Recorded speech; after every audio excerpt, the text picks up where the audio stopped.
All right, we're back in another Sound the Battle Cry. And the name of the message today is Kanye's history of trolling and his love for the dark underworld of performance art. And just a little bit of an introduction here. We are continuing a series of messages that is going to open up a big old can of worms. And this is going to be the last one talking about Kanye for a while as far as making him the main topic. But it's very necessary to set up for the coming shows in the future. If you haven't already, please get up to speed by going back and watching the show Kanye and Alex Jones, The Phoenix Death Ritual, and then especially the last one called The Author of Confusion. That one is a big Bible study that explains a lot of things that you need to get down in order to be on the same page as we go through all this information. Okay? And so this topic today, Kanye's history of trolling, it's very important to understand this for a number of different reasons. I'm going to list them off in the beginning, but the main thing is people keep saying, oh, he's crazy, he's mentally ill, he's this, he's that. Does he really know? Does he not? And all these different speculations, especially even among right-wingers, conservatives, Christians. And some people think he's a Christian. He talks about Jesus and all this stuff. And there's all of these conflicting opinions, which most of the time is based on very little information. It's just speculation, people just jumping to conclusions, and they don't know what they're talking about, frankly. But I'm going to show you the evidence today. And this should, clear away all doubt as to the truth of the situation.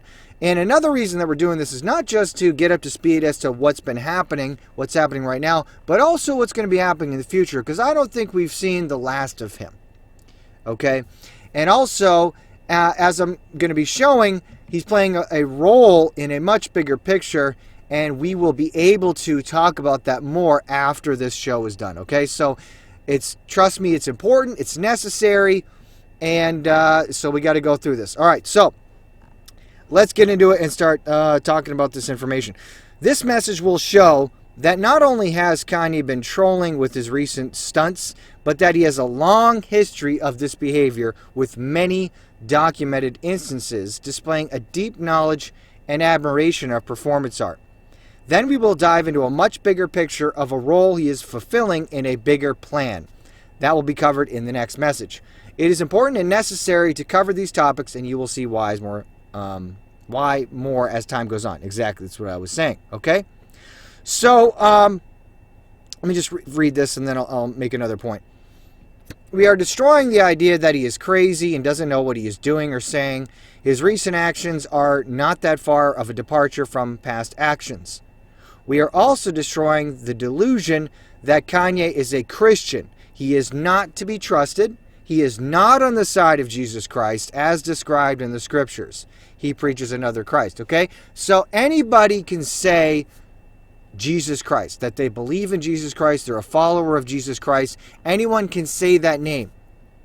Some people have even a weird superstition. They think, because the Bible says that, talking about people confessing Jesus as Lord, they believe some superstitious thing that, lost people or people with devils can't say Jesus is Lord. Though they absolutely can.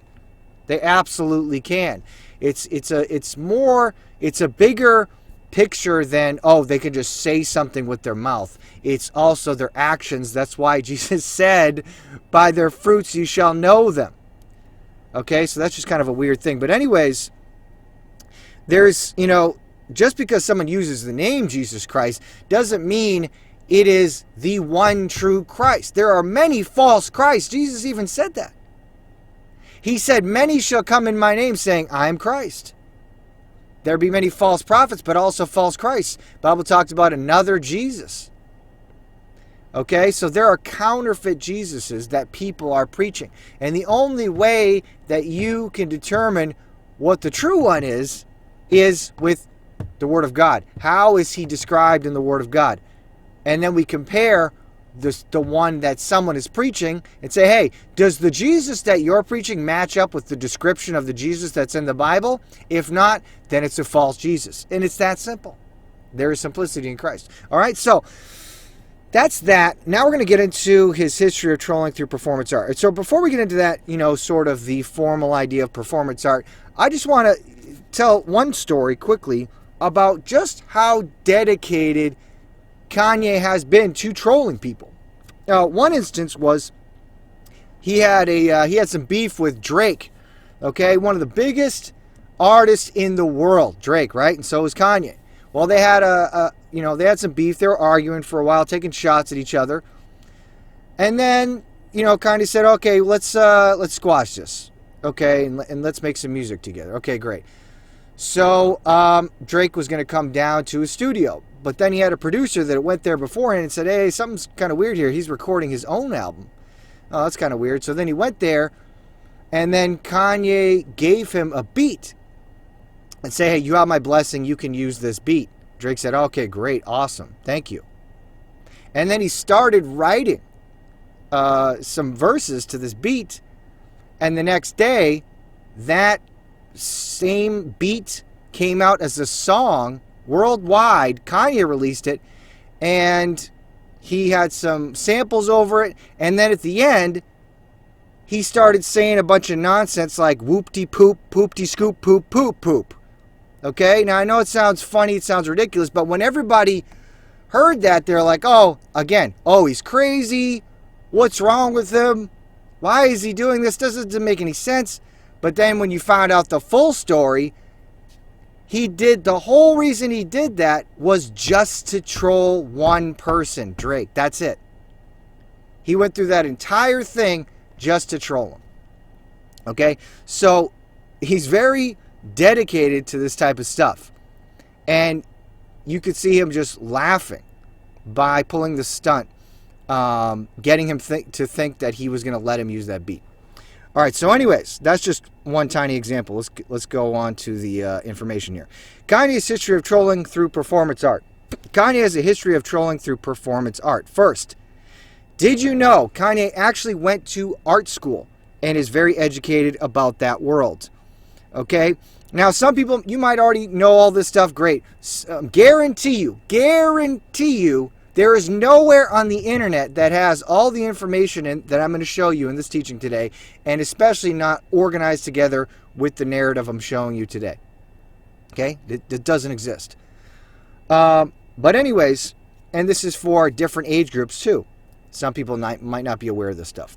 So anyways, art schools. Though Kanye West fans know this well, many who criticize him for his fame-fueled crossovers into art and fashion forget that he went to art school at Chicago's American Academy of Art, and for years delightedly shared Artists of the Week on his blog, Kanye University.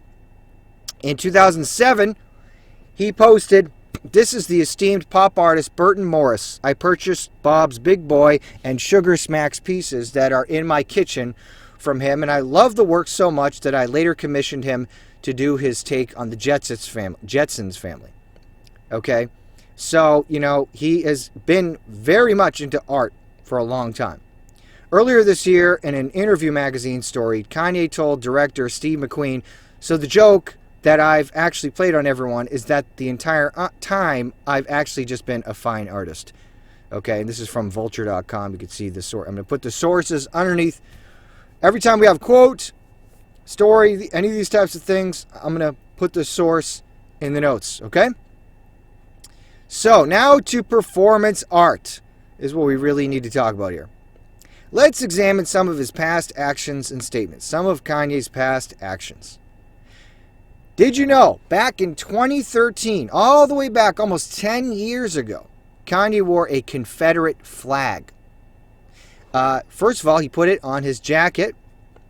And we see here, if you are listening, you can't see the picture, but if you're watching, you can see it. You can see there is a Confederate flag on his arm, on the arm of his jacket. Okay? And then he covered himself in the entire flag. And there's a picture of him squatting down, and he's covered himself with a big Confederate flag. He featured the flag prominently in merchandise for his Yeezus tour. There were Confederate flag tote bags and a t-shirt emblazoned with the flag and a skull in the foreground. And then we see a picture of this bag, has a Confederate flag on it, and then it says Yeezus tour on the back.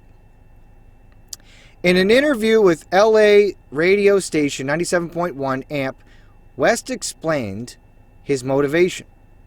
He said, "React how you want," West said. "Any energy is good energy. The Confederate flag represented slavery in a way. That's my abstract take on what I know about it, right? So I wrote the song New Slaves, so I took the Confederate flag and made it my flag. It's my flag now." From WashingtonPost.com, you can see the source there. So, let's talk about this.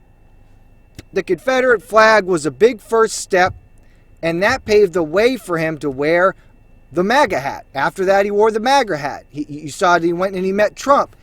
Back at that time, that was a big deal. It was very controversial. A lot of people were upset. And then, he did another thing where he wore a White Lives Matter shirt. Met with Candace Owens. And then recently, he made all his crazy recent statements about the Nazis and all this stuff. Then on Twitter, he posts this Raelian symbol, which is a combination of a swastika and a hexagram. A Star of David. Okay? He posted that this year, recently. And, by the way, Kanye said in an interview that he liked how that symbol brought the swastika and the Star of David together, which you could say is fusing opposites, blurring lines, destroying distinctions. You want to know more about that, go listen to the last teaching, Author of Confusion. But anyways, point is, this isn't new, guys. This is not new. This isn't he's losing his mind, he's going crazy. He's always been doing this. Okay? He's always been doing this type of stuff. It's just that he started back then. He was doing Confederate flag. He's working his way up. He's pushing and pushing and pushing. Well, what's the next level? Oh, you got to talk about the Nazis and do all that type of stuff. And he did. And he keeps on pushing the boundaries with the troll. Okay? But there's more. Kanye has expressed his admiration for various controversial performance artists. Now, we are going down the rabbit hole. And let me tell you, some of you might be very shocked at some of the stuff that Kanye has said, been associated with, and some of the people especially that he's endorsed and he absolutely loves. It's going to get crazy. Just a warning. So, he has expressed his admiration for various controversial performance artists. First, what is performance art? In case you didn't know, performance art, this is important, is an artwork or art exhibition created through actions executed by the artist or other participants. It involves 4 basic elements: time, space, body, and presence of the artist, and the relation between the creator and the public. The actions, generally developed in art galleries and museums, can take place in the street, any kind of setting or space, and during any time period. Its goal is to generate a reaction. Okay? Remember that. The goal is to generate a reaction, sometimes with the support of improvisation and a sense of aesthetics. The themes are commonly linked to life experiences of the artists themselves or the need of denunciation or social criticism, and with a spirit of transformation. Okay? So keep that in mind when we're talking about performance art. So, the term performance art and performance became widely used in the 1970s, even though the history of performance in visual arts dates back to the Futurist productions and cabarets from the 1910s.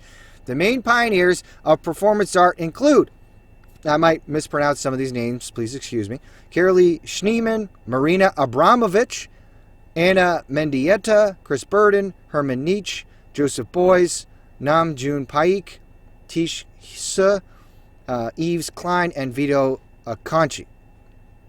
And if you go to the wiki on performance art, you can read more about that. Okay. Now, you might recognize one of those names. She is a very controversial figure who happens to also have a history with Kanye West. Her name is Marina Abramovich. Yes. And we have a picture of Marina Abramovich holding a goat skull. And she wrote with some type of animal blood on the wall in a performance art exhibition. She wrote, "With a sharp knife cut deeply into the middle finger of your left hand, eat the pain." That's in that picture. Marina Abramovich. Her work explores body art, endurance art, feminist art, and the relationship between the performer and audience, the limits of the body, and the possibilities of the mind. Being active for over 4 decades, Abramovich refers to herself as the grandmother of performance art. She pioneered a new notion of identity by bringing in the participation of observers, focusing on confronting pain, blood, and physical limits of the body.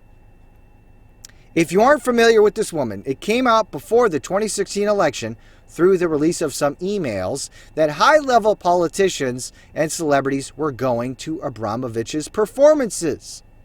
And if anyone is familiar with these emails and what was contained therein, then you would know there's a lot to that story. But that's what happened in that time period. And what about these performances? Well, these performances include many dark and disturbing elements. She once did a performance where she gave the audience 72 objects, which included scissors and a gun, and said they could do whatever they wanted to her for 6 hours. And one person actually put a gun to her head and they had to stop the performance. People intervened. Other performances include writing on the wall with pig's blood, sitting in a pile of bloody cow bones, eating cakes made to look like human bodies, and spirit cooking, quote unquote, where very disgusting substances are ingested. Yeah. And I'm being conservative with the way I'm describing a lot of this stuff. It's very, very disgusting stuff. So, there's plenty more to say about her if you look into it, but needless to say, this is not a lady someone should be associated with. But that didn't stop Kanye West. Which brings us back to Kanye. Kanye compared himself to Abramovich. When given a suggestion for a music video in an interview from 2013, Kanye responded this way. Kanye responds, "Yeah, that could be cool, but I'm like Marina Abramovich. This is like performance art." And we got this from complex.com. Okay? So he says, "I'm like Marina Abramovich." He admired her. She was an influence on him. In fact, they knew each other. She also worked together with his ex-wife, Kim Kardashian. Okay? So, that's a one point right there.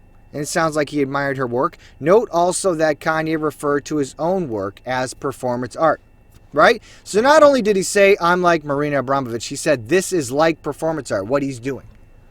Okay? And so, right here, not only do we have him saying that about her, but he's also admitting that he is doing performance art. And this, like I said, is almost 10 years ago.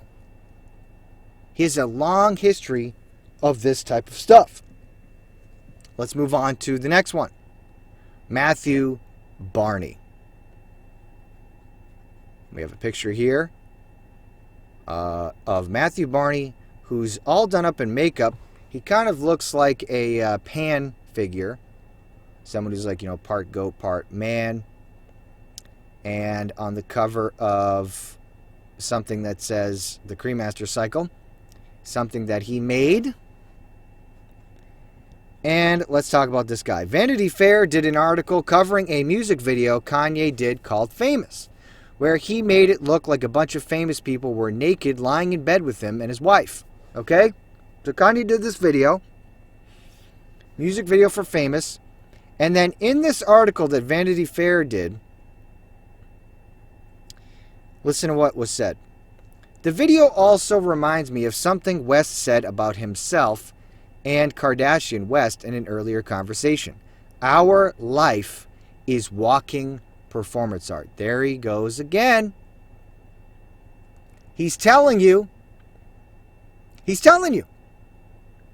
Now people want to say, "Oh, he's this, he's that, he's crazy. But he's been telling you for years, I'm doing performance art. My life is performance art. But that's not all. That's from VanityFair.com.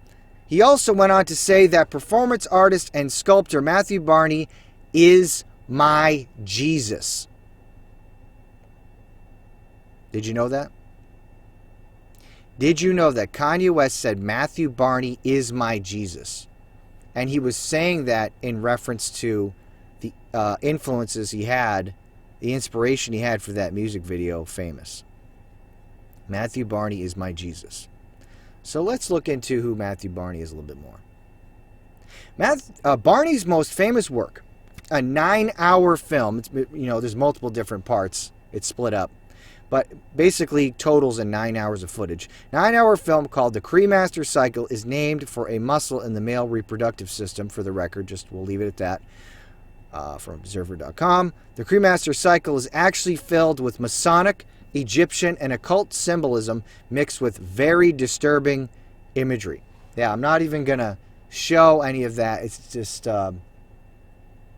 very, very weird, disturbing. You can tell just by looking at it that there's something very wrong with it.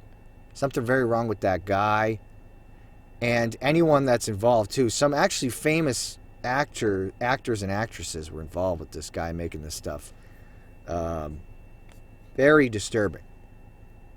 One more thing.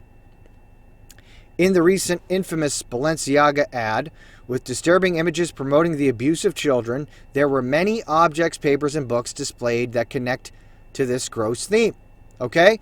There is a big, in case you don't know, there was a big scandal about Balenciaga recently, and most people have heard about it, but just in case you haven't. And it was showing disturbing pictures of kids tied up and with chains around them and taped down, and it looked, very abusive, disgusting stuff, right? Promoting that. But in the ads, there was all these other intentionally displayed papers and some laws, actually, and a stack of books, too.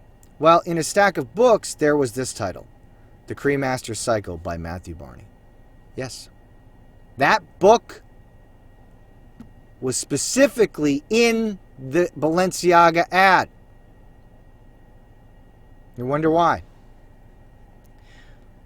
No wonder Kanye always wants to change the subject every time someone brings up Balenciaga. Every time someone brings it up, he said, yeah, but what about abortion? What about strip clubs? And he goes off on all those other things. He goes on and on to avoid dealing with his extremely intimate connections with not only Balenciaga, but also an artist associated with the disturbing ads who he says is his Jesus.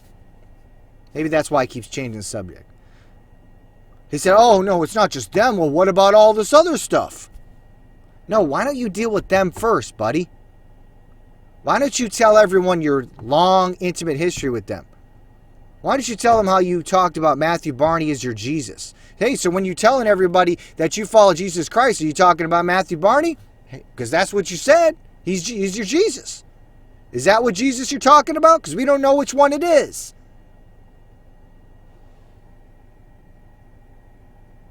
Let's move on to some more performance artists. More performance artists that Kanye likes. Then we have more evidence that was put together in 2018 on a Kanye discussion board and then amplified by a radio host on Twitter about Kanye posting names of performance artists he is influenced by. Okay, and I got the link to the Twitter thread. And they basically did some research in showing that it started on this discussion board, and then this guy on Twitter, the radio host, he kind of did some more posts on it. But basically what they showed is that Kanye was posting about his love and influence, his love of some performance artists and how he's influenced by them. And he named some names of these guys, okay? So the first performance artist we will deal with that Kanye mentioned is David Hammons. Now, I want you to pay attention to these statements because some of these statements that I'm going to show you, I'm going to highlight some quotes from some of these people. It's going to factor in a lot more in future shows that we do. Okay? These statements you're going to hopefully remember And you're going to go, oh, that perfectly fits in with what we're talking about now. So make sure you remember some of these things. David Hammonds. We have a picture here of a tweet from Kanye, April 22nd in 2018. He posted this book, which says David Hammond's Blizzard Ball Sale, an exhibit that a piece that David Hammonds did. So he was talking about his influence with that guy. And then another piece that he did called Higher Goals. Okay. Now, so he posted more than one picture praising David Hammonds. He's influenced by him. And then we have a picture of David Hammonds. He did a art piece where he took a bunch of glass bottles and glued them together to form an arch. Okay, David Hammonds is an American artist best known for his works in and around New York City and Los Angeles during the 70s and 80s. Hammonds did body prints in which he greased himself up with margarine, pressed himself against canvas or paper, and then dusted it with pigment. Alrighty then. Hammonds has expanded his repertoire into the performance medium. This medium allowed Hammonds to discuss notions of public and private spaces, as well as what constitutes a valuable commodity. This was most notably seen in his 1983 piece Blizzard Ball Sale. Hammonds situates himself alongside street vendors in downtown Manhattan in order to sell snowballs, which are priced according to size. Hammonds once urinated on a giant steel sculpture by artist Richard Serra. Nice behavior there. Quotes from an interview he did. Okay, artpapers.org, an interview with David Hammonds. So listen to some of these quotes. Okay, you got to get into the mind of these performance artists, and you have to see what is driving them to do all the things that they do. What is underlying all this? What's the philosophy? Because that's very important when we're talking about this stuff. Pay attention. Here's a quote from the interview. But like someone told me, art is an old man's game. It's not a young man's profession. Most people can't deal with all the loneliness of it. That's what I loved about California, though. These cats would be in their 60s. Hadn't had a show in 20 years. Didn't want a show. Painted every day. Outrageous stamina. They were like poets, you know. Hated everything walking. Mad. Evil. Wouldn't talk to people because they didn't like the way they looked. Outrageously rude to anybody. They didn't care how much money that person had. Those are the kind of people I was influenced by as a young artist. Okay? So I want you to think about this for a second. This guy is talking about these older artists. He says they hated everything, hated everybody, mad, evil, rude. And he said, those are the kind of people I was influenced by. And then Kanye said, yeah, this is a guy that I'm influenced by as well. Cats like Noah Purifoy and Roland Welton. When I came to New York, I didn't see any of that. Everybody was just groveling and tomming anything to be in the room with somebody with some money. There were no bad guys here. So I said, let me be a bad guy. Or play with the bad areas and see what happens. He said, let me be a bad guy. Let me play the role of the bad guy. That's something to remember. Please remember that. But before we continue, that reminds me of the lyrics to a song by the band The Who. And the lyrics go like this: no one knows what it's like to be the bad man, to be the sad man behind blue eyes. No one knows what it's like to be hated, to be faded, to telling only lies. When my fist clenches, crack it open before I use it and lose my cool. When I smile, tell me some bad news before I laugh and act like a fool. From the song Behind Blue Eyes by The Who. And we may talk about them again another time. We probably will. Probably will. Because they have a role to play in some other stuff. So, but he says, what does he say? No one knows what it's like to be the bad man, to act like a fool. David Hammond says, let me be a bad guy. Back to David Hammons. A lot of magical things happen in art. Outrageously magical things happen when you mess around with a symbol. Exactly what Kanye's been doing. What does Kanye do? Messes with symbols. Always messing with symbols, right? The Confederate flag, the Raelian symbol. Even when he wears a MAGA hat, it's a symbol, right? Symbol of the MAGA movement. And Kanye knows that. Okay? Now, I'm going to say something controversial right now. And I don't care who gets mad about it. I think there's a lot of white people out there that don't think that a black man controlled them. I'm serious. I really think that. I really believe that. They think they have to say, oh, he's crazy, he's this and that and the other thing, because they don't want to think that they could be trolled by a black man. Well, guess what? You did. You did get trolled by him. You did. And maybe that's hard for some people to accept. Well, sorry. You don't know what you're talking about. And you're just making excuses. You're coping. You're taking massive amounts of copium. Because you got trolled. Okay? Now, he knows what he's doing when he's messing with symbols. He knows the power of symbols. That's why he's using them. So did David Hammons. David Hammons also said, I've always thought artists should concentrate on going against any kind of order. Whoa! Now, we're starting to see how this is starting to tie together with the last message I did about the author of Confusion. He said, I always thought artists should concentrate on going against any kind of order. So performance artists should focus on going against any kind of order. Yes, and you're going to see that theme coming up over and over and over again. Going against any kind of order. Listen, what else did David Hammons say? Well, he said, black artists, we are so conservative that it's hard to get there. You have to work at it. Really, really work to be non-conservative. We've come up under this Christian, puritanical, European form of thinking, and it's there, deep-rooted. It can be worked at, loosened up some, but it's very difficult. Okay? So David Hammons says, you know what, all this Christian, conservative, puritanical garbage, in art, we got to deal with that. He's like, you know what we need to do? We need to loosen that up. He said it's difficult, but it can be worked at. We got to loosen that up. That's right. Loosen up the values, the Christian values. Another thing he said, I just finished a piece with a voodoo doll in the bottle. That was fun. Just another little random thing that he said. Okay, so that's a little bit about David Hammons. Now, I'm focusing more time on the last guy. But just to summarize this guy, if you go and read more of his interviews, you see this theme over and over again of what he said, which is going against any kind of order, those types of things.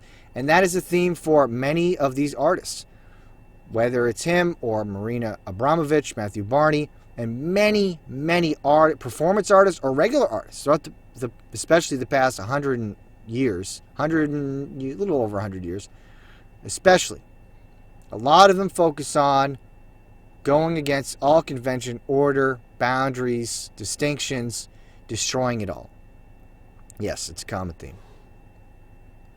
So let's move on to the last guy, which is Joseph Beuys. Joseph Beuys.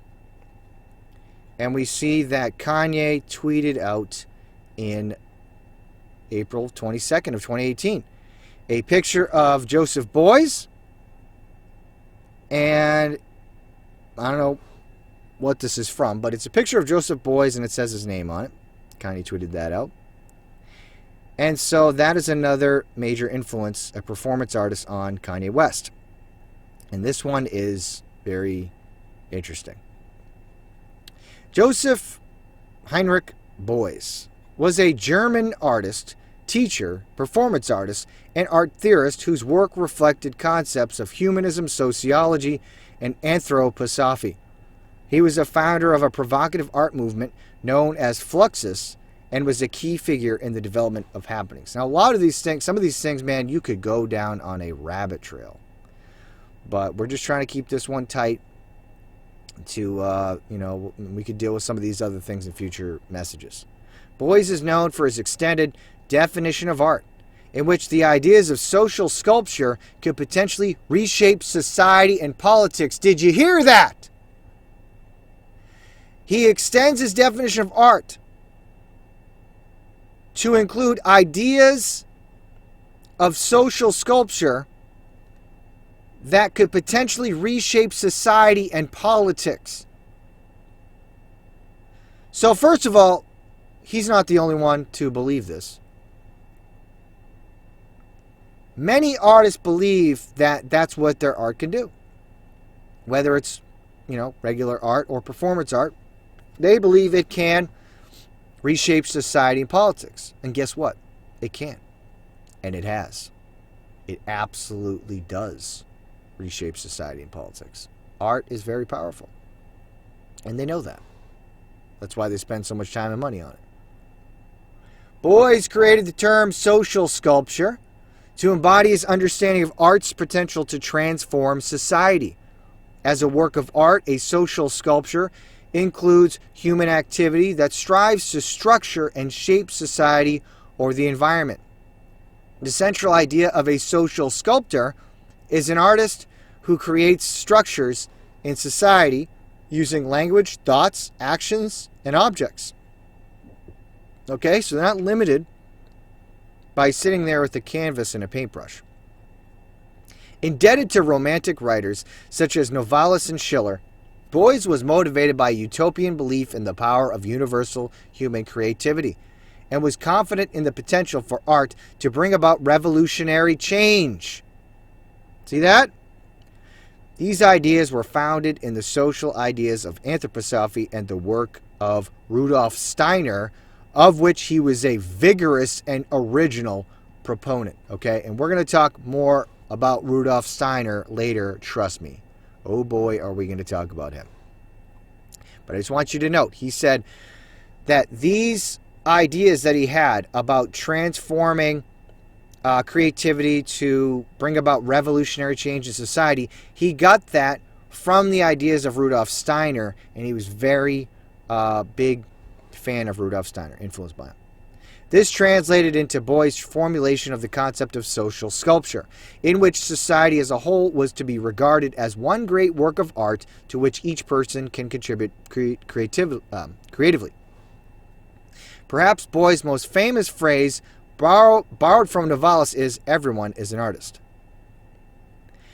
In the video Willoughby Sharp, Joseph Boy's Public Dialogues, a record of Boy's first major public discussion in the U.S., Boys elaborates three principles: freedom, democracy, and socialism, saying that each of them depends on the other two in order to be meaningful. In 1973, Boys wrote this, quote, "Only on condition of a radical widening of definitions will it be possible for art and activities related to art to provide evidence that art is now the only revolutionary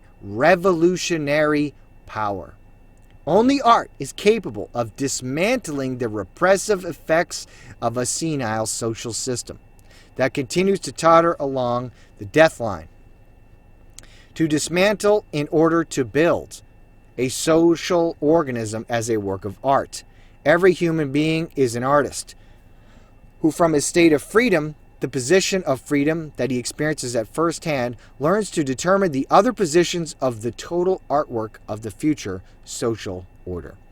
Okay, so again, he's repeating the same idea that art has revolutionary power. Only art is capable of what?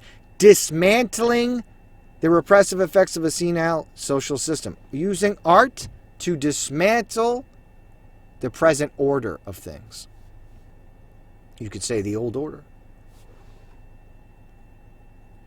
In 1961, Boys was appointed professor of monumental sculpture at the Kunstakademie Dusseldorf in Germany. Boys attempted to apply philosophical concepts to his pedagogical practice, Boys' actions, How to Explain Pictures to a Dead Hare, exemplifies a performance that is especially relevant to the pedagogical field because it addresses the difficulty of explaining things. Okay.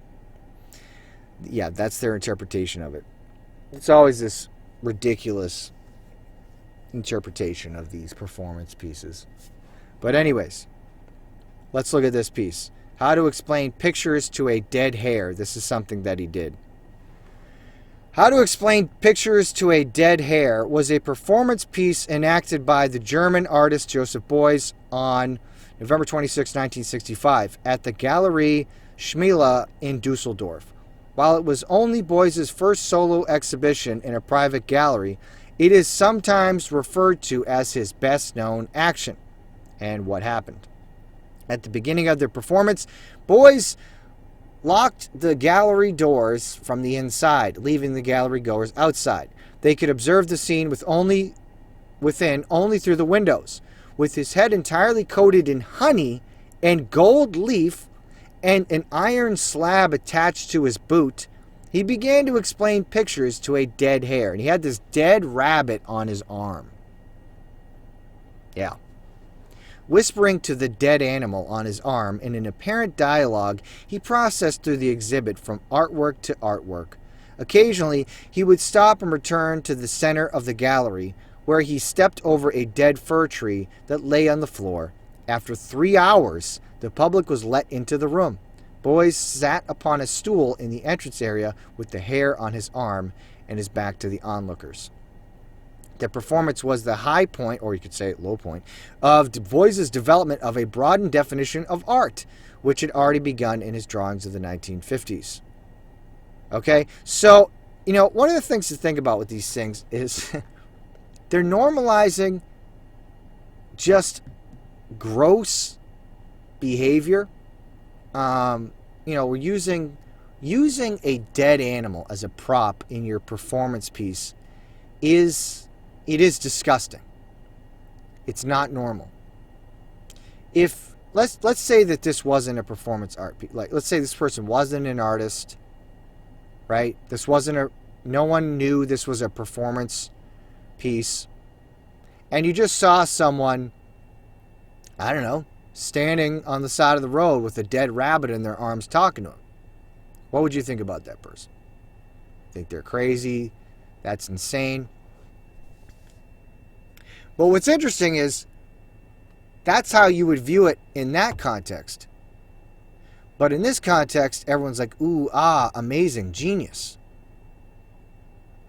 And so they're getting you to accept things that are disgusting, depraved, that go against what is normal, but they're getting you to accept it as normal. So, on the one hand, it's shocking, but on the other hand, it is normalizing things that are not normal. And they do it over and over and over again. And if you look at how much progress they've made, think about it. Over so many decades of doing weird stuff like this, people don't even think twice about it now. And they continue to push the boundaries. Because he did this stuff, then Marina Abramovich did her stuff, and they keep pushing and pushing and pushing to be more extreme, and to normalize the abnormal. And they know what they're doing. They're doing it. They tell you they know that they're having a transformative effect on society. They admit it. Let's continue. Such materials and actions had specific symbolic value for Beuys. For example, honey was the product of bees who, for Beuys, following Rudolf Steiner, represented an ideal society of warmth and brotherhood. Also known as a hive mind, gold had its importance within alchemy, and iron, the metal of Mars, stood for the masculine principles of strength and connection with the earth. Right? So they always say that. What's funny? Sometimes they do have, they have these explanations, and they do have symbolic value for a lot of these things. And a lot of times, the symbolic value of their performance art actually has occult undertones, right? So there's occult symbolism that they use or occult meanings and stuff like that. But sometimes it's honestly just a bunch of nonsense. And I'll give you a little bit of a story. Someone that I knew from the past talked about a story that they actually worked at a pretty high-end art gallery. And they had all this modern art, abstract stuff. And people would come by and look at the art. And they would have people working there to offer up predetermined explanations of what the art means or could mean to these people, because a lot of times people would just sit there and they just look at it, and obviously it's a bunch of nonsense. It's just garbage. But they have to act like it's profound and has some type of meaning, so they just make up meanings, and they would tell people these meanings as they came through the gallery. So that does occur more often than you think. But there is a deeper philosophy. I'm showing you that it's not. See, that's a mistake I see a lot of people make. They just dismiss it. Oh, it's just a bunch of nonsense. That's not true. It's deeper than that. Okay, and what you're doing is actually very lazy. It's intellectually lazy to just dismiss things, say it's crazy, it's stupid. They don't have a plan. They don't have a reason. Yes, they do. Just because you don't understand it doesn't mean they don't. Okay, so let's continue. The performance is considered a key work and was recreated by Marina Abramovich in 2005 at the Solomon R. Guggenheim Museum in New York as part of her series 7 Easy Pieces. Okay, so obviously Marina Abramovich was also influenced by Joseph Beuys. And then, of course, we know Kanye was influenced by Marina as well. So, let's continue. In the 1974 Edinburgh Festival, Beuys performed 3 pots for the poorhouse using gelatin in Edinburgh's ancient poorhouse, continuing the development begun with Celtic Kinloch Rannoch. He met there Theodosius Cantor directing Lovelies and Dowdies and was at Marina Abramovich's first ever performance. Man, we just keep seeing her name over and over again. Okay, so Joseph Beuys was at Marina Abramovich's first ever performance. Okay? Very interconnected world. Dark underworld of performance art. That's why I put that in the title. Beuys saw his role of an artist as a teacher or shaman who could guide society in a new direction. We have the source right there. And he said this multiple times. And that's important to understand as well when we're talking about the subject. He saw his role as a shaman. Okay, so the artist, the performance artist, they see also as a shaman. This is very important when it comes to thinking about other people, like Kanye, who say they are doing performance art, their life is performance art over and over and over again. And they're influenced by this guy. And this guy says, I'm a shaman. Are you starting to get it? Beuys had adopted shamanism not only as a presentation mode of his art, but also in his own life. Although the artist as a shaman has been a trend in modern art, Picasso, Gauguin, Beuys is unusual in that respect as he integrated his art and his life into the shaman role. And we got the source here. Okay. Shamanism, just real quick to explain that. Shamanism is a religious practice that involves a practitioner, who's the shaman, interacting with what they believe to be a spirit world through altered states of consciousness, such as a trance. The goal of this is usually to direct spirits or spiritual energies into the physical world for the purpose of healing, divination, or to aid human beings in some other way. Okay, this is important. A shaman is someone who stands in between worlds. I want you to remember that for the future as well. In between worlds, between one and the other, between the old and the new, between the spiritual world and the material world. And they often have to enter altered states of consciousness. They use trance, they use meditation, they use drugs, they use different types of things, even other weird things. They actually can use art, dance, drumming. even other weird things, to put themselves in an altered state of consciousness. In fact, dead animals they use as well. It wasn't just the fact that he used just talking to the dead animal. It was just part of his, this performance art piece. It actually is something that has been used in the past, and actually smells have been said to put people in altered states of consciousness. Smelling really strong, weird odors, like dead animals.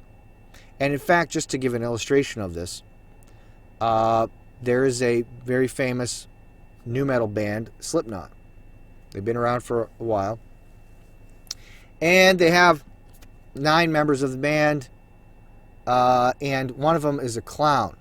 Okay, he's responsible for actually a lot of the direction of the band. Now, he's a very disturbed individual. Very, very disturbed individual. And one of the things that he said he used to do on stage is he had a dead crow, and he put it in a jar. And every time, right before the show, he would open up the jar and take a big whiff of it. He'd smell it. And he said it helped to put him in another world that he needed to go into before he got on stage. And in fact, he kept that same dead crow throughout the entire tour. So you're talking after a few weeks, it's the same one. And he said it basically deteriorated into mush by the end. But he's still opening it and smelling it before he goes on stage. But he said that helped him to get into that other world. So there is something to that when they talk about this. And playing, and also when it comes to musicians being shamans as well.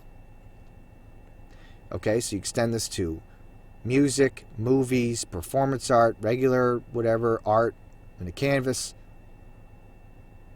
There's often a lot of overlap in this role of a shaman. Okay? But that's what Joseph Beuys saw himself as. It was thus a strategic stage to use the shaman's character, but subsequently I gave scientific lectures. Also, at times, on one hand, I was a kind of modern scientific analyst. On the other hand, in the actions, I had a synthetic existence as shaman. This strategy aimed at creating in people an agitation for instigating questions rather than for conveying a complete and perfect structure. Okay, so there's another quote from Joseph Beuys. I have the source under that as well. So, again, he calls himself a shaman. I had an existence as a shaman, but he said the strategy was aimed at what? Creating in people an agitation for instigating questions. And remember earlier, David Hammons talked about, overthrowing the order, agitation, instigating. That's what they're doing with their performance art. Now we're going to talk a little bit more about the influence on Joseph Beuys. Beuys and Ignatius of Loyola. Yes. Another significant case is that of the German Joseph Beuys, who after recovering from a severe personal crisis in the 50s, and after a period of reflection spent reading the works of Lull and Ignatius of Loyola, felt an affinity for the theories of the founder of the Jesuits. The paradigm of the inner war that modern man must overcome if he is to be reconciled with his own spirituality. Following this experience of introspection and after visiting Manresa, Beuys was inspired in the figure of Ignatius of Loyola for his action, Manresa. That was a performance art piece that Joseph Beuys did. It was called Manresa, which took place on December 15, 1966, at the Schmele Art Gallery in Dusseldorf, in collaboration with the composer Henning Christensen and the sculptor Bjorn Norgard. One of the basic concepts of Manresa and a key element in Beuys' thinking is the need to go through an existential crisis as a way of overcoming materialism. In this respect, Loyola's discipline and militancy are mentioned as a referent in this authentic reinvention of Christianity by modern man, who in this way can reach self-determination. In this performance, Joseph Beuys took a partly broken vertical cross, a broken cross, interesting symbol to use, covered in felt as an allusion to the division and fragmentation of modern man and of his loss of unity. A paradigm of sacrifice, but also of resurrection, the other half of the cross was outlined in plaster to represent the part that man had to complete so as to recover his totality, driving us all on to experience renovation, to reestablish the unity of man, to rediscover the synthesis between reason and intuition, between Eastern man and Western man, on the basis of art, science, and religion. We have the source there. Now, additional note here about this. The cave at Manresa is where Loyola went and starved himself until he heard voices, had visions, and collapsed half dead at the entrance. After this experience, Loyola went to write his spiritual exercises. I talk about all of this in detail in my message, Ignatius Loyola, his origin story. I leave a link to that. But if you go watch the other video I did, Ignatius Loyola, his origin story, I talk about the cave at Manresa in the teaching. Okay? That's where, he starved himself until he had visions, we heard voices, all kinds of weird stuff. The founder of the Jesuits.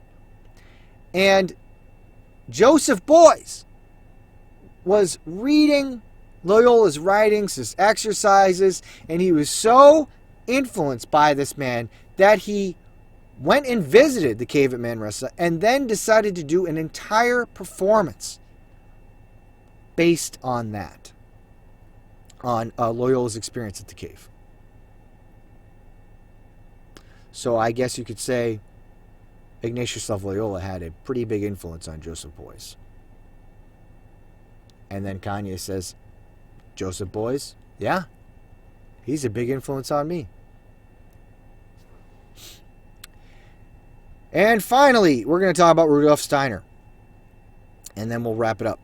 Beuys, Rudolf Steiner, and Anthroposophy. The anthroposophical philosophy of Rudolf Steiner became an increasingly important basis for Beuys' philosophy. In his view, it is, quote, an approach that refers to reality in a direct and practical way, and that, by comparison, all forms of epistemological discourse remain without direct relevance to current trends and movements. Okay, I have the source here, Joseph Beuys' Life and Works. But Joseph Beuys talked about that. He talked about Rudolf Steiner and his anthroposophy. He said that this was an approach that he really liked. Okay? Rudolf Steiner, the founder of anthroposophy, had a lot to say about Lucifer. He taught that there was an incarnation of Lucifer in human form 2,000 years before Christ, and that there will be an incarnation of Ahriman in human form around 2,000 years after Christ. Steiner gives his own description of who Ahriman is, but it is important to note that Ahriman is a god of chaos in Zoroastrianism. Okay? So we're going to read some of these quotes from Steiner, but since, we're looking at Joseph Beuys here, and he says, a huge influence on him is Rudolf Steiner, and his whole philosophy of transforming society through his art, society sculptures, and all this stuff, right? Influenced by Steiner. So we should know what Steiner believed. Well, we're going to read some of his quotes, what he thought about Lucifer. Let's see. We can hear more of Steiner's thoughts on Lucifer, Ahriman, and Christ from a lecture he gave. Steiner says, quote, Lucifer is the power that stirs up in man all fanatical, all falsely mystical forces, all that physiologically tends to bring the blood into disorder, and so lift man above and outside of himself. Ahriman is the power that makes man dry, prosaic Philistine, that ossifies him and brings him into the superstition of materialism. And the true nature and being of man is essentially the effort to hold the balance between the powers of Lucifer and Ahriman. The Christ impulse helps present humanity to establish this equilibrium. Thus, these two poles, the Luciferic and the Ahrimanic, are continuously present in man. The Christ impulse, I will only touch on this today, was taken up by the hearts and minds that I have just characterized, one might say that it shone into all the best that came to man from Lucifer. And in the first Christian centuries, men understood that the Christ through what they had received from Lucifer. These things must be faced without prejudice. Otherwise, it is not really possible to understand the particular way in which the Christ impulse was received in the first centuries of our era. And this is from the Ahrimanic Deception, a lecture given by Rudolf Steiner, presented in Zurich in October 27, 1919. Okay, so we're going to read another quote. That gives you a little bit of a hint as to what he was saying. And what Steiner taught was that in every man is the influence of Lucifer and the influence of Ahriman, pulling him in either direction. And that what man needed to do to live the best way is to strike a balance between the influence of Lucifer and the influence of Ahriman. So he never said Lucifer's bad. No one's either all the way bad or all the way good. Just balance between them. And then he said the best example of the balance between the influence of Lucifer and the influence of Ahriman is Christ, or he says the Christ impulse. Right? So let's read another quote where he talks about this. There's also a book that was published which consists of 5 lectures on this subject. The name of the book is The Influences of Lucifer and Ahriman, Human Responsibility for the Earth. Okay? So there is a book called The Influences of Lucifer and Ahriman by Rudolf Steiner. We have the cover here. And let's see some quotes here to wrap this up. But the truth of the matter is that Lucifer and Ahriman must be regarded as 2 scales of a balance, and it is we who must hold the beam in equipoise. And how can we train ourselves to do this? By permeating what takes Ahrimanic form within us with a strongly Luciferic element. Page 34. Okay? So again, he talks about this balance. He says, this influence of Lucifer and Ahriman are in every human being. And we got to balance it out. In this book, also, Steiner also attacks Christians who interpret Scripture literally and treat it as their final authority. What a surprise. Steiner says this, quote, I shall merely put before you the deeper fact, namely that no true understanding of Christ can be reached by the simple, easy-going perusal of the Gospels, beloved by most religious denominations and sects today. The point to remember is, however, that the people who do most to prepare for the incarnation of Ahriman are those who constantly preach, all that is required is to read the Gospels word for word, no more than that. Page 21 and 22. Okay, so he is saying this is a negative thing. He is saying the Christians that say all we should do is read the Bible word for word, they do the most to prepare for the incarnation of Ahriman, which he's saying is a bad thing. You know, those pesky Christians that say we should read the Bible word for word and that should be our standard for truth. You know, it's interesting. His last statement sounds strikingly similar to statements made by Catholics and Orthodox against any who hold Scripture up as their final authority. Catholics and Orthodox mock incessantly. I mean, they mock all the time Sola Scriptura. They hate it, they mock it, they attack it, they say it's stupid, they say it's caused a lot of problems. Well, guess what? Rudolf Steiner agrees with you. Those stupid Christians saying we just need to read the Word of God, word for word. Steiner quotes you can see here. You can go to his website to read those quotes. Okay? So, Steiner was a fan of Lucifer, not a fan of using the Scriptures for the final authority. Huge influence on Joseph Beuys, who was an influence on Kanye West by his own admission. Final note on Joseph Beuys. We will end by going over one last piece of performance art by Beuys, because this will set us up for the next message in the series. And this piece was called I Like America and America Likes Me, also known as Coyote. And it was a 1974 performance by conceptual artist Joseph Beuys. And then we see that Kanye West actually tweeted out on April 22nd, 2018, a picture from this performance. And it shows Joseph Beuys completely covered in, I think it was made out of felt, but it looks like a robe with the staff coming up the top, and there's a coyote in the room with him. He's right next to it. There's a picture from that. Kanye West tweeted that out. Tweeted out a picture not only of Joseph Beuys, but of that specific performance. Art historian Uwe Schneid considers this performance pivotal for the reception of German avant-garde art in the United States, since it paved the way for recognition of not only Beuys' own work, but also that of contemporaries such as George Baselitz, Kiefer, Lupertz, and many others in the 1980s. In May 1974, Beuys flew to New York and was taken by ambulance to the site of the performance, a room in the Rene Bloch Gallery at 409 West Broadway. Beuys lay on the ambulance stretcher, swathed in felt. He shared this room with a coyote for 8 hours a day over 3 days. Stayed in this room, one room, with a real live coyote. And the coyote wasn't very friendly at first. At times he stood wrapped in a thick gray blanket of felt, leaning on a large shepherd's staff. At times he lay on the straw.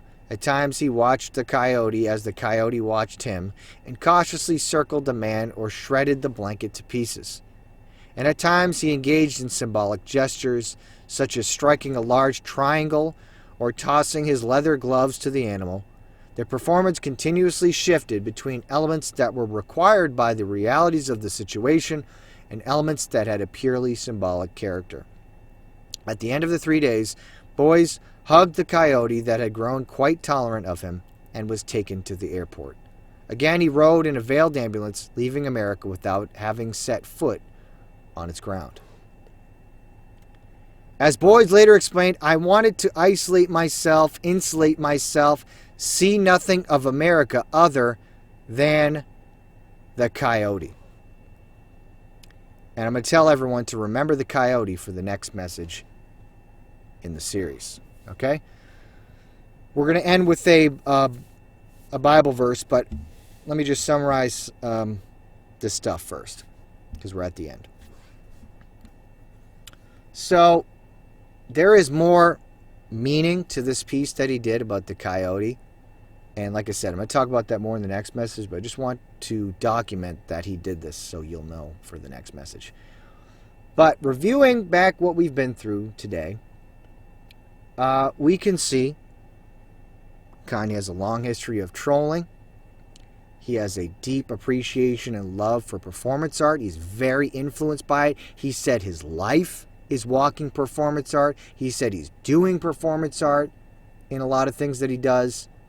He has a history of using symbols to get a reaction out of people, but also normalize, break barriers, distinctions. So we see that in regards to performance art. And the reason that's important is to see that he's not stupid, he's not crazy, he knows what he's doing. And he still knows what he's doing now. It's just a continuation of what he's always been doing. And the other thing to note is the spiritual influence on him for a long time has never been good. These people are influenced by very bad things. Luciferian, really. Literally, Luciferian. And other very deep satanic stuff. And so, when you see all those people, and they all have this theme of Luciferian influences, satanic, and Kanye says over and over again, I'm influenced by these people. It says Matthew Barney is my Jesus. You have to see that Kanye has a knowledge of this evil stuff. Okay. And the last thing I want to say on that is, Kanye came out a couple years ago and said he's a Christian now. And a lot of professing Christians were very quick to jump on that bandwagon. Oh, look, he made some Christian albums and all this stuff, and he talks about Jesus. But one thing that Kanye has never done is he's never reconciled with his past with all this stuff. Now, if someone were to genuinely, if he were genuinely to be born again, to be saved, I would expect him to publicly explain to us all, as part of his testimony, hey guys, you don't have to give specifics of some things. Maybe some things, yeah, you can't name names of certain people and things you've been associated with. Okay. But in a general sense, there's got to be something where you say, hey guys, I was involved in some really evil stuff, occultic stuff, Luciferian. I was mixed together with some very bad people. And I denounce all of that stuff. I'm against it now 100%. I've turned away from that. I have nothing to do with it. I turn my back on it. He's never said such a thing.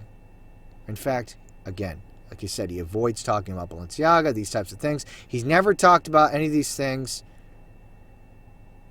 because it's not real. It's not real.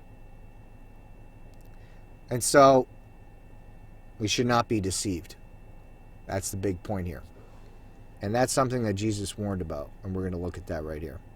Matthew 24, chapter 24, verse 3. And as he sat upon the Mount of Olives, the disciples came unto him privately, saying, Tell us, when shall these things be? And what shall be the sign of thy coming, and of the end of the world? And Jesus answered and said unto them, Take heed that no man deceive you. Now, it's not an accident that Jesus, the first thing that Jesus said when they asked, what is the sign of your coming and of the end of the world? First thing he says is, take heed no man deceive you, because the biggest issue in the end times is deception. The number one issue is deception. And there's a lot of people who think that they're not deceived. They think they know more than they do. They actually don't know as much as they think they do.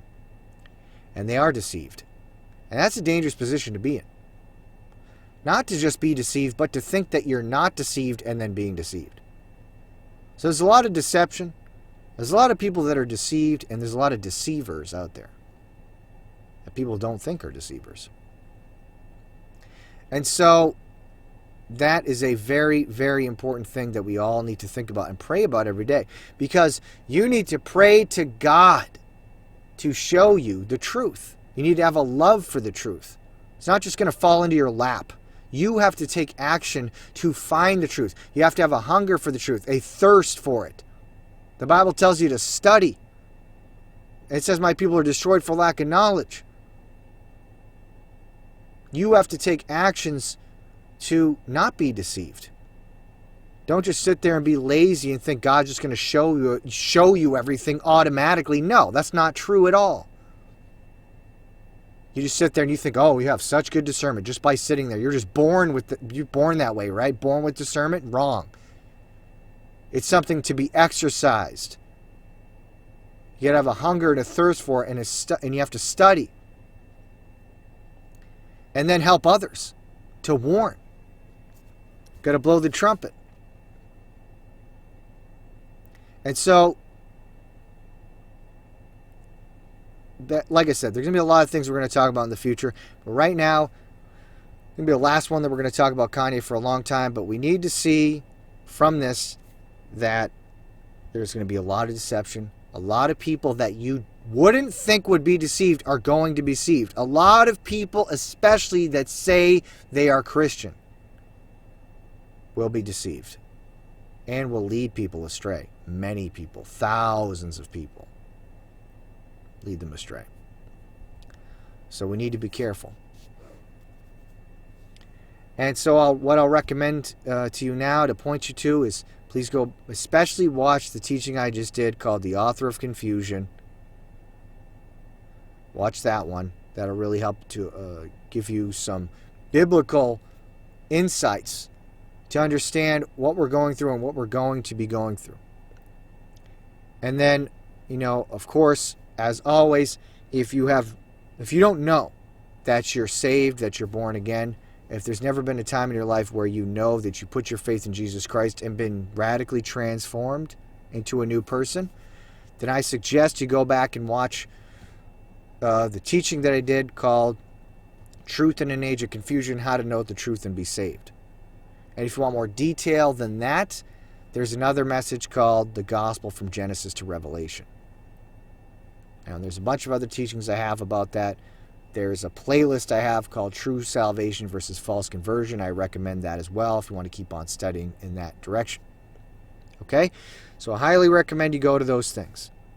And that's the most important thing that you need to get down now, no matter what, but also especially the times that we're living in right now that we're going into. Number one, most important thing to get down is to make sure that you're saved. And then after that is to avoid deception and help to warn others about the deception. Okay? So that is it for today. Thank you for watching and listening. Please like, share, subscribe, and check out all the links below. Please subscribe to the Telegram feed. That is the number one place to get all the updates, alternative news, and other things like that. That's where you're going to find me no matter what happens, if I get censored somewhere. And so please check that out. Thank you for all the support, all your prayers, everything else. God bless you. Have a good day.